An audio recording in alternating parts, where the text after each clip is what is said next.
Hello friends, welcome back to my channel পারমিতার গল্পে তোমাদের স্বাগত। আজকে এলাম নতুন একটা দিনে নতুন একটা ভিডিও নিয়ে। আজকে একটা বিশেষ দিন। আজকে বাপি এসছে, বাপি আসবে আমাকে নিতে। আমি আর সৌজন্য যাব আজকে হৃদয়পুর। তো আজকে কাজগুলো খুব তাড়াতাড়ি সেরে নিতে হবে। আবার লাগেজও গুছানো বাকি, লাগেজ এখনও কিচ্ছু গুছিয়ে উঠতে পারিনি, কারণ কালকে বিয়ে ছিল।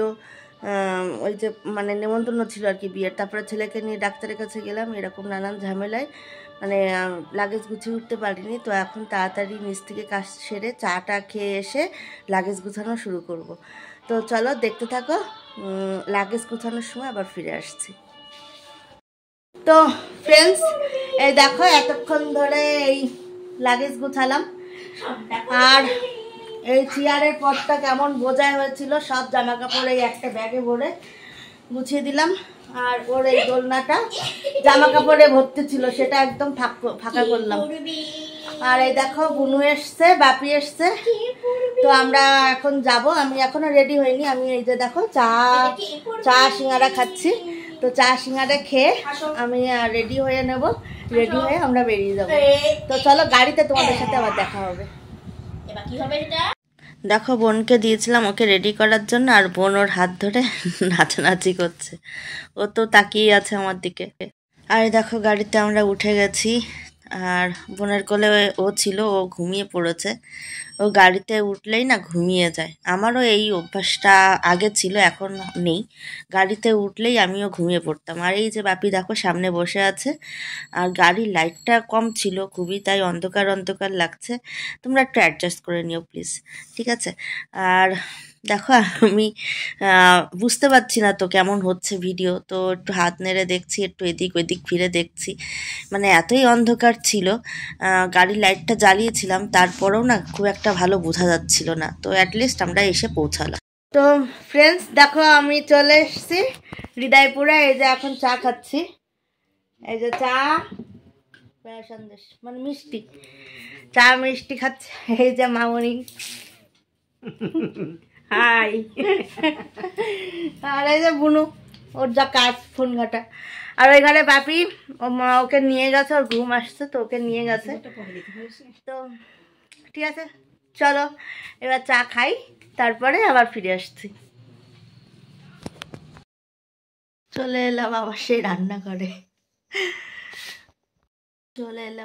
রান্নাঘরে। আসলে শুয়ে পড়েছিলাম। আর তোমরা তো জানোই ছেলেটার শরীর ভালো না। তো চা খাওয়ার পরে অনেক দিন বাদে আসলাম হৃদয়পুরে। মামনির সাথে বাপির সাথে গল্প করছিলাম, বোনের সাথে গল্প করছিলাম।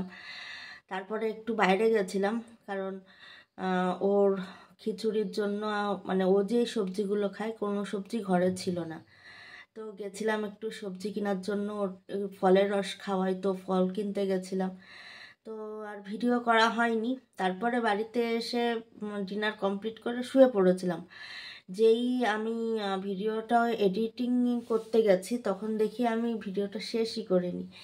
তো চলে এলাম আবার সেই রান্নাঘরে, কারণ ঘরে করতেই পারতাম, কিন্তু যেহেতু ও ঘুমাচ্ছে, আমার মানে সৌজন্যর কথা বলছি, সৌজন্য ঘুমাচ্ছে। আর ওর কেমন মানে যদি চোখে একটু আলো পড়ে বা যদি কোনো সাউন্ড হয়, তো ওর ঘুমটা ভেঙে যায়। মানে আমার আমার মতনই হয়েছে আর কি। আমারও চোখে আলো পড়লে বা সাউন্ড হলে আমিও ঘুমাতে পারি না, ঘুম ভেঙে যায়। আর ওর শরীর তো ভালো না, ওষুধ খেয়েছে। আর বাচ্চাদের সব ওষুধেই একটু করে মানে ঘুমের ওষুধ মিশানো থাকে। তো ওষুধ খাওয়ার পরই ও ঘুমিয়ে গেছে। তো কি একটা কারণে ও বোন নইলে বাপি কিছু একটা কারণে কোনো একটা দরকারে লাইট জ্বেলেছিল, তো ওর ঘুমটা আবার ভেঙে গেছিলো। তো তারপরে ওকে আবার ঘুম পাড়িয়ে তো চলে এলাম আবার সেই রান্নাঘর। তোমরা তো এই রান্নাঘরটা চেনোই। তো আবার রান্নাঘরে চলে এলাম ভিডিওটা শেষ করার জন্য। তো আজকে আর বেশিক্ষণ আমি থাকবো না, এখন আর বেশি কথা বলবো না, অনেক রাত হয়ে গেছে। তো সবাইকে টাটা। আর যেহেতু তোমরা কালকে সকালেই ভিডিওটা পাবে, কিন্তু এখন তো রাত, তো সবাইকে গুড নাইট। আর যাওয়ার আগে সেই একই কথা বলি, আবার তোমাদেরকে মনে করিয়ে দেওয়া তো আমার দায়িত্ব। তো আমি আমার দায়িত্বটা পালন করে নিই, যেটা হলো ভিডিওটা ভালো লাগলে লাইক করবে, আর ভালো ভালো কমেন্ট করবে, বন্ধুদের সাথে শেয়ার করবে, আর অবশ্যই অবশ্যই সাবস্ক্রাইব করবে। তো চলো এখন টাটা, ফিরে আসছি আবার কালকে নতুন ভিডিও নিয়ে।